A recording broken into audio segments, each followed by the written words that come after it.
Good evening. Oh, a bit of tissue on my face there. Good start there, Stephen. Well done. Been blowing my nose from a Christmas cold. How you doing, guys? Welcome back to another video, a post-Christmas video. A happy Stephen, soon to be a sad Stephen after tomorrow's game, probably, we're being honest. City versus Leicester. Leicester tomorrow at the King Power Stadium. I'm looking forward to it simply because I've had a good Christmas and I look forward to City playing pretty much every single time, even if at the moment the results suggest I shouldn't be looking forward to it. I can't help but enjoy it. But I am nervous about the game tomorrow. I absolutely am. I hope you're well if you're watching this. I hope you had a nice Christmas, if you celebrated it. We did. Ruben got Christmas for the first time. He was very excited about Santa, about the mince pie and the carrot and the milk left out for him as well, which was very tasty, I heard, allegedly, from Santa.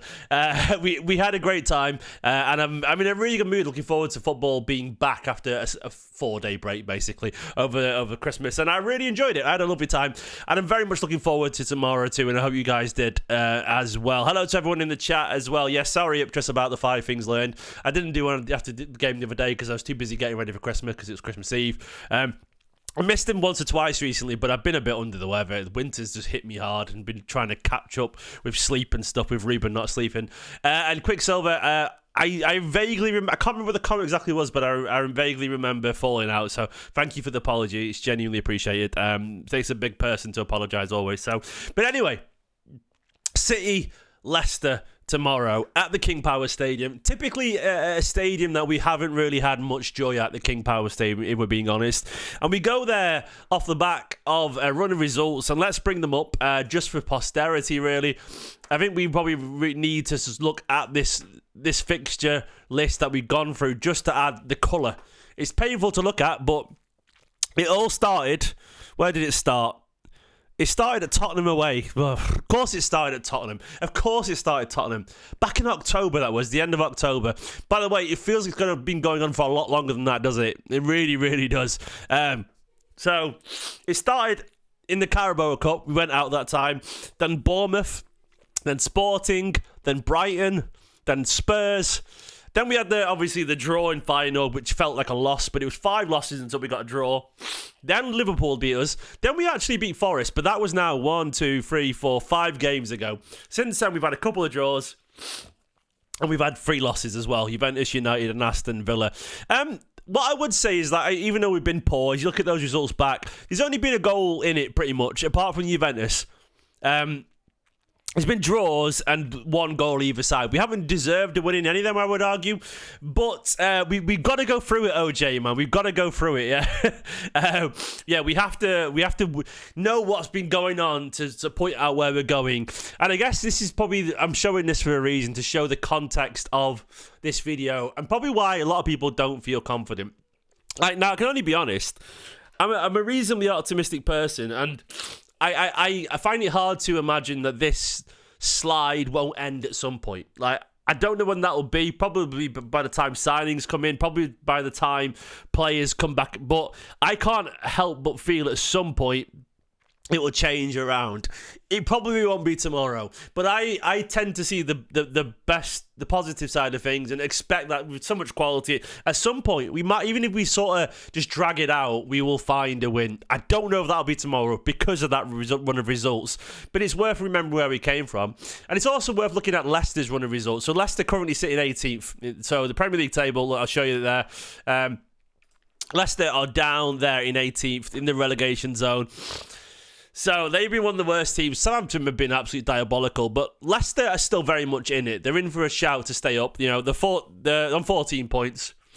A win could take him level with Everton and Palace on goal difference to be behind him. But Leicester have got a chance to stay up, basically. It doesn't look good for Ipswich or Southampton, but Leicester, a bit more experience, you know, literally people like Vardy and so on. A lot of Premier League experience there, like Jordan Ayew and, you know, Harry Winks and other Connor Cody as well. They've got a lot of players that, you know, got a lot of Premier League experience. So Leicester, of all the teams that came up, you know, they're all at the bottom, but they've got a better chance, you would argue, you know. So look, any other year we'd be beating Leicester comfortably in this situation. But City currently in unprecedented territory. We are 7th. 14 points behind Liverpool, and Liverpool got a game in hand. That is wild, by the way. Absolutely wild. Liverpool are absolutely bossing it, and City have lost 6 games. Like, I can't even... It was over 2 or 3 seasons that we lost 6 games previously. Now it's over 1, which is absolutely... Yeah, we're absolutely knackered right now. So we can't really ignore the context of where we're going from as we look forward to the rest of this game. Leicester's actual results. Let's go to their results, what they've been up to recently. They did get beaten by Liverpool last time, 3-1. Didn't have much there, to be honest. Liverpool, by far, the better side. They scored early on in Jordan Ayew, but they were still the best side by a long way, Liverpool, and it was comfortable in the end for them. They did lose as well. 3-0 at home to Wolves and 4-0 away to Newcastle. They did draw with Brighton, and they beat West Ham before that. But they lost 4-1 to Brentford, and they lost away to Chelsea, and they lost United 3-0. So they haven't been in a good run of form at all. They haven't. They've been pretty diabolical. Competent every now and then, because they do have that experience. I mean, even in the loss to Wolves, you see Vestergaard, you see Justin Cody, Oliver Skip, El-Khanouzi, Vardy, Jordan Ayew, and then on the bench they've got a lot of experience as well, like in Harry Winks and Cordova-Reid and Patson Daka. They've got a lot of Wout Face as well. They've got a lot of experience, basically. It's just they haven't got a lot of exceptional quality. I'm definitely nervous about Jamie Vardy, because Jamie Vardy is the exact kind of guy that would dunk on us. He really is. We're sitting here in this form, and Vardy's got, I think he's got like 6 goals this season. I would not be surprised if he adds another 50% to his goal tally tomorrow. If we lose tomorrow, it could be like Vardy hat-trick kind of territory, and he's all of a sudden on 9 goals. I don't think that's going to happen, but I don't expect it to not happen at the same time, which is wild to say that. Absolutely wild to say that. It's really hard as well to talk about this game in particular, because there's been no press conference, basically. Guardiola did... his post-match reaction after the Everton game, and because of Christmas, there was no press conference today. So Guardiola spoke last on Thursday. It was on Boxing Day, wasn't it? Yeah, I was too busy. Like, he spoke last on Thursday. God, it feels like it was a long time ago. It really does. God, was it really only just yesterday? I should have done 5 things learned yesterday. You're right. For what it's worth, yesterday I was out with the family all day. It feels like it was way more than 2 days ago, the Everton game. Does it feel that long ago for everyone else? No, the press conference today, N6, was just Guardiola talking more from the Everton game. So there was no... the quotes that came out today on the aggregator was Pep talking after the Everton game, because he was talking about... so they've just sort of embargoed quotes that came out. So there's no fresh update today about the game tomorrow, if that makes sense. So there's no update on the players available. That's what I was getting at. So we don't really know what's going on there. Like, I'll show you the quotes from Guardiola, but these are from 2 days ago, as you can see, where he said today versus Everton, we changed dynamic. So Guardiola was talking a lot about the Everton game, and it's a lot of like platitudes and all the stuff that he said before. It's one of those things where I am not expecting to see City do anything different. When I actually look at the Everton game, I know we weren't great, but I actually thought Everton, second half not included, which is very obvious, by the way. We drop off in the second half every single time. That has to be fitness. It has to be fitness, because we can't keep up the intensity. The first half against Everton, I'm not going to say we were exceptional, but I actually thought we were pretty good. We were by far the better side, and it's just nice to see the stats actually heavily in City's favour for once, because they haven't been recently. So I thought against Everton we played more like City. It just lacked quality. It just lacked fitness. It was an older, more tired version of how City normally play. So basically, I guess the point I'm making is I understand why Guardiola said he was happy with the performance, because I think Guardiola knows that this team right now is probably the best they can do. I don't fully buy into that. Like, I know a lot of these players are tired, but I would argue with that amount of quality on the pitch, even if they're tired, I mean, a lot of it's confidence maybe and fitness, but they've got to do a little bit better, because that midfield and forward line of Savio, Doku, Haaland, Foden, Bernardo Silva, Kovacic, there should be goals in that. There should be in theory, but it's just not there. UK Misfit said in the chat, is it weird that I'm enjoying the season? I know what you're on about, UK Misfit. Look, I've been doing videos since the 2015 on YouTube. I'm approaching my 10-year video. My first ever video was on Blue Horizon TV in 2015. It was around March time, I remember. And they've pretty much always been positive. They've pretty much always just been City winning and winning and winning and winning. And I've enjoyed it an awful lot. And over the past few years, all we've done is nitpick here and there while City won trophy after trophy, league after league after league after league. Now we've got actually something to talk about, because we didn't really have anything to talk about, if we're being honest. We just sat there and moaned that we won 2 trophies instead of 3, or 3 instead of 4. You know, that's what we've really had to do. And this season, I'm not enjoying it, but I understand what you mean, UK Misfit, in the chat. I understand that this is different. It's actually a bit of adversity. It's actually a little bit of... It's a real challenge. And what I'm excited for is I don't know if we'll reach back those levels, but we're not going to get relegated. We're going to find our form at some point. I'm excited to see what the catalyst will be. It could be new signings, it could be new motivation, but I'm very curious to see how we come out the other side of this. It might take a while. Yeah, look, Sweet Kwame, I'm not saying I want those past titles, but they show you where you come from, and they show you the standards of how to get back where you want to be. We might never do that, by the way, but I expect at some point we'll turn back because we have too much quality. It's one of those things, and yeah, and Harris said in the chat, the forthcoming rebuild adds a lot of excitement as well. Yeah, I get that. I actually get it. Look, I don't think there's anything wrong. And some of you guys are quite young. Some of you guys have only ever seen the City, win trophies. Trust me, this is good for you.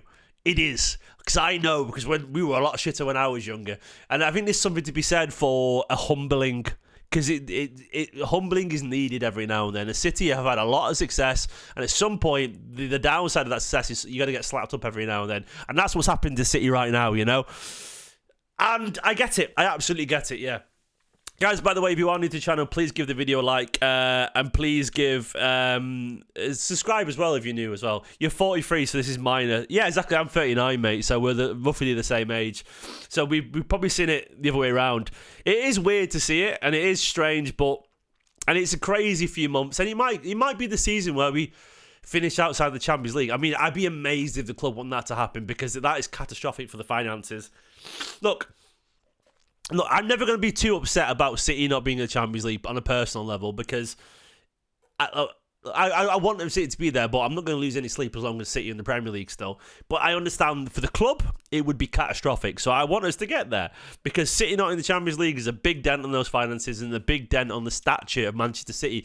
Because I feel, and I don't know if you guys feel it too, but I feel there's an undercurrent still in football, an undercurrent message that a lot of people feel like City at some point might disappear.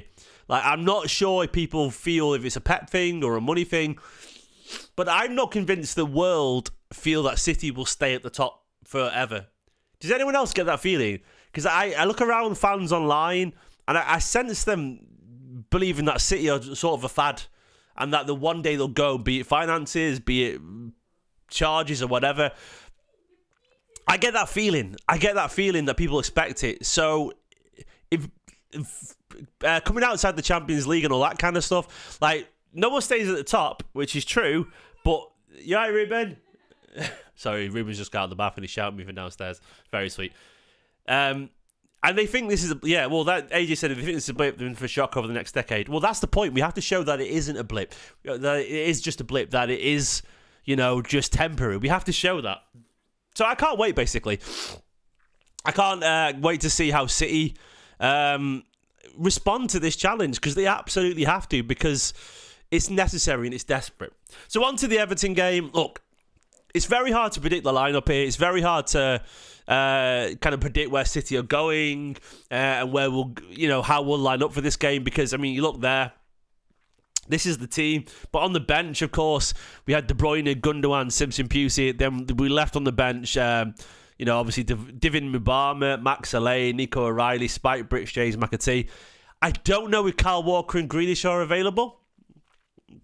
Who else is out? We don't know if Ake's now actually injured, because he came off the other day. We don't know if... who else was unavailable the other day? We don't know. Obviously, Diaz is out, unfortunately. Rodri's definitely out. Oscar Bob's definitely out. Stones, is he out for? I don't know how long he's out for. We don't know if Edison or Nunes are available. We don't know. It's N6. That's very sweet. Nicola, someone just said Ruben being mentioned in every stream is football heritage. Thank you, N6. I like it. It's because Ruben's got to the age now, my son Ruben, where he's in a daddy phase, which is a massive. I've been waiting for it. It's amazing. But every time he hears my voice, he's like, "Daddy," and I love it. So if he shouts at me, I'm always going to shout back, even when I'm doing a video, because my son is the priority always. So, and you guys know my world, you know my life, you know my wife, you know my son, and I like it. It's nice, So at least you guys understand if I don't do a video or look tired, because I have a son, and you understand that. That's why I don't cut him out of videos and stuff. Matthew says, honestly, don't care. Walker, Greenish are out. Bored of them now. And do you know what, actually? Yusuf raised the point, said, have you spoken about the James McAtee wanting to leave news? So I haven't yet. Let's go to the post here. You see it here on the aggregators. I was very disappointed, but not surprised to hear this. McAtee says, James McAtee's become frustrated at City, desperate for regular playing time, and now favours an exit in January. Nottingham Forest, West Ham, Brentford and Palace all interested, with Bayern, Leverkusen, Dortmund, Leipzig, Fiorentina and Bologna of all teams. Bologna is an interesting one. That is so specific, that list, by the way. How could that list be compiled without someone telling James Ducker? That list is so specific that it'd be wild if it was wrong. Where would James Ducker get Bologna from? Or Fiorentina? You could guess Dortmund, you could guess Leipzig or Leverkusen, but you would never guess in a million years that Bologna or Fiorentina are interested in James McAtee. I guess the point I'm making is that it comes clearly from someone at City or his agent. And it comes clearly from a source close to the club or close to the player that's fed it. And they've done it for a reason. They've done it to get it out there. And it'll be true. This links will be true. They would have been acquired to his agent. And if I'm being totally honest with you, I get it. Look, I don't mind James McAtee not playing every single game, but I do absolutely hand on heart feel the lack of minutes he has absolutely stinks. This James McAtee is not this raw academy lad. He's proven Premier League player. He played a whole season in a team battling relegation for Sheffield United. I'm not saying James McAtee will set the world alight. And I'm not saying he's guaranteed world class, but this guy has exceptional quality, and he's definitely impressed at youth level. He's impressed for England 21s. He's impressed with Sheffield United. My feeling is that when you've got a player who can play a technical way, who can play in the Manchester City way, and you've got players like Gundogan and Bernardo Silva who are running themselves into the ground and are that close to injuries, give him 20, 30 minutes here and there. And I honestly feel that's all McAtee expected. I don't think James McAtee sat there thinking I should be playing every single game. I don't think he's that arrogant. I think James McAtee is a really confident but patient and likeable lad. In fact, I've met him. James is a lovely, lovely lad. Really calm, really nice, very polite. But he's not been given any minutes.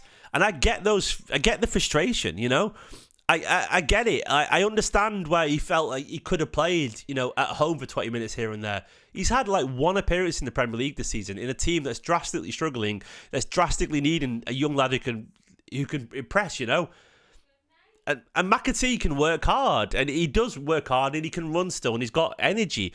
And even if he's just used as a sort of a conduit to give the senior players a rest, that's absolutely fine. I do actually think it's sort of reasonably criminal, and not criminal, before anyone takes that out of context. It's an exaggeration for play on words, but it's reasonably frustrating and I would argue silly to not use McAtee at some point. Look, it might be that Pep doesn't think McAtee's good enough, but is he not good enough just to do a job on the left or on the right when someone's tired for 20 minutes?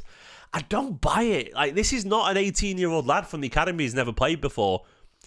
But he's been treated that way. This guy has got 2 years of senior football and he's one of the most impressive academy players to come through. He actually is. And I find it frustrating because I feel like he deserves minutes here and there, And I'm not saying, once again, that he's setting the world alight, but he hasn't been terrible either. He struggled a little bit in the final game, but before that, in his other performance, he was totally fine. It was fine. So yeah, I feel it's been frustrating to see him ignore him entirely, even if it's just not 10 minutes here and there. I don't get it, really. I don't get it.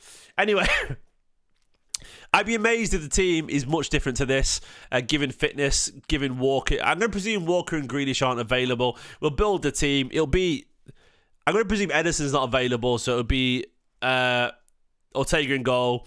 It'll be Guardiola again. I don't think Ake's going to be available either. I think it'll be a Kanji and Simpson Pusey. Then I think it'll be Rico Lewis, because who else is he going to play there? You know, we can all moan about his form right now if you want to. I don't think he was as bad as everyone was saying the other day, by the way. I thought he was reasonably okay. But he's not going to play anyone else because he's got no one else to play. He's not going to play another random academy-led. Nunes might be available, but I don't know. I don't know what was wrong with him. Guardiola's not confirmed it. I think it'll be Kovacic again.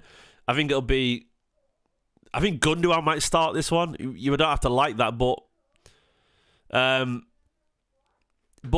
expect Foden will start again. I expect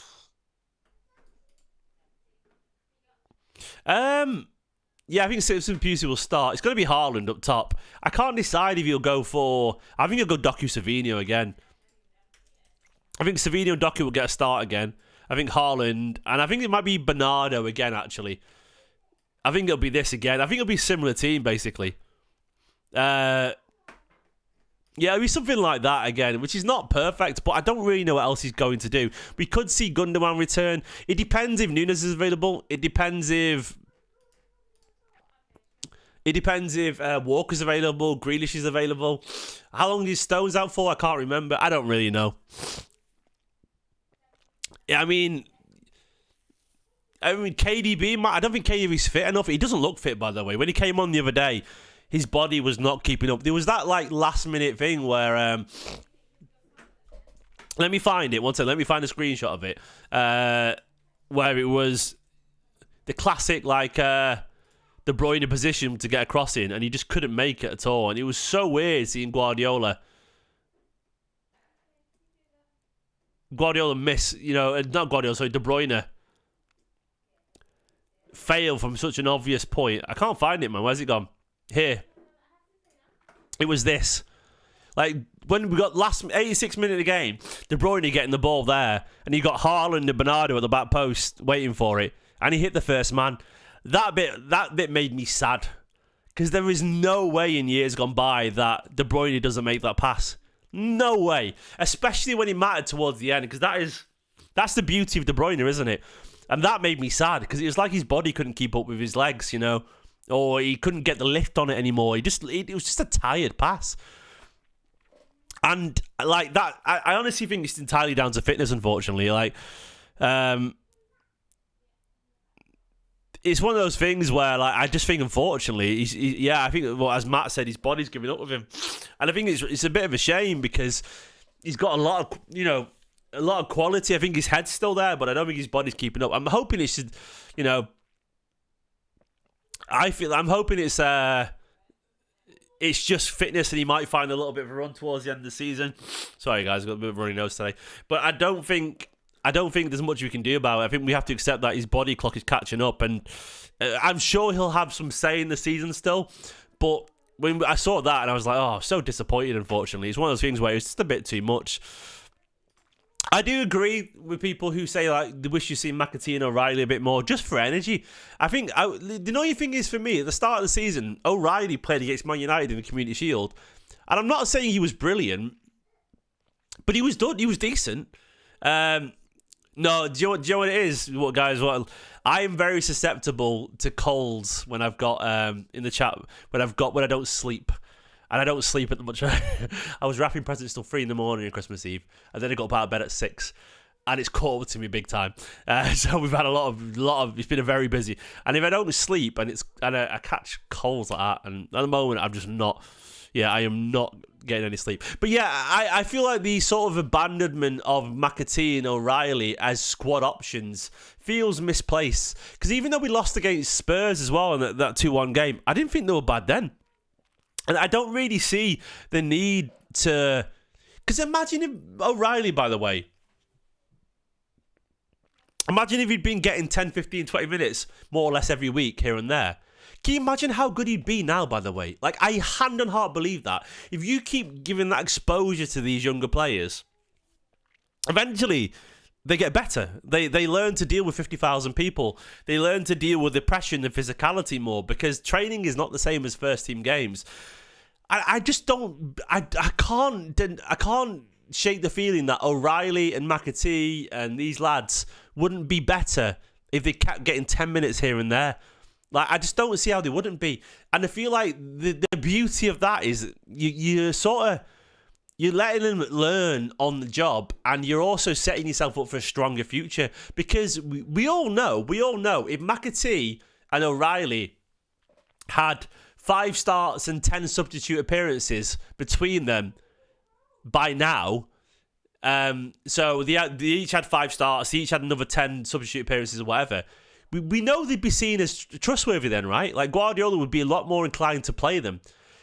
But the reason he isn't is because they haven't got that experience, because he's not given that experience. And I understand they're not the quality of the players that he trusts, but you develop that quality. And I feel like Guardiola's been too risk-adverse, unfortunately. Anyway, Leicester tomorrow. Leicester's threat, it comes from the experience of Jamie Vardy. You know, they've got people like Skip and Harry Winks and good experienced players. You know, El Khanous is a decent player. You know, they've got experience with Vestergaard and Cody. You know, they've got James Justin, who's got a lot of experience as well. They're a good side. They've got good players. Maybe not Premier League level players, but they've got international fullback in Victor Christiansen as well. It's one of those things where... Now, by the way, Daedric said, how much do you think the stay humble comment is affecting us? It isn't in the slightest. We're permanently online, by the way. That's not the real world. That's just a meme. I guarantee you, people in the real world don't know anything about that, and the players aren't bothered about it. But I don't think the world works that way, mate. It's just we're very online, us lot. So it's nothing. But anyway, yeah, they're a good side, Leicester. Maybe they haven't quite got the players at Premier League level, but I guarantee you, you know, they have the quality to affect anyone on any given day. How they can score against Liverpool, for example. Look, in terms of my prediction, I'm not confident. I'd be stupid to be confident given our run of form. I do wonder if tomorrow will be a draw. It's possible we win because Leicester are dog shit right now as well. And there's a Leicester fan in the chat earlier. Where's it gone? Sorry, I saw your comment, mate, Leicester fan in the chat, but I didn't get around to reading it out. But they said, Leicester fan in the chat said that they're terrible right now. Everyone says that right now, mate. Everyone says it right now. I expect City to... I don't think we'll lose tomorrow. I might be wrong there, but I expect, maybe 2-2, John. I think that's so bad. Look, if City lose, I won't be surprised. But I'm more inclined to expect points of some kind. It's possible. I think tomorrow is the first game where I expect any result. I think City could win, they could draw, they could lose. It could be any of them, and I think that's very plausible. Leicester are bad enough and open enough that we could easily get at them, but they also have the directness in Vardy, to get us. They could beat us, and it's away from home, which makes them getting points, Leicester, much more likely. But I'm going to say a 2-2 tomorrow. My head says we can win it. No, my head says it'll be a draw or a loss. My heart says we can win it. We'll see. We'll see. Oh, we've got a long day from the Mahrez days, Barbary. I've only one of had Mahrez indeed. Guys, we're going to leave it there because I'm going to get my little lad to bed. But thank you very much for watching. My watch long tomorrow will be on bigup.com. I'll see you half an hour before the game for probably a quick live stream video as well for the team news. In a bit, good night. I hope you had a wonderful Christmas, and I'll catch you tomorrow for the videos. Bye-bye.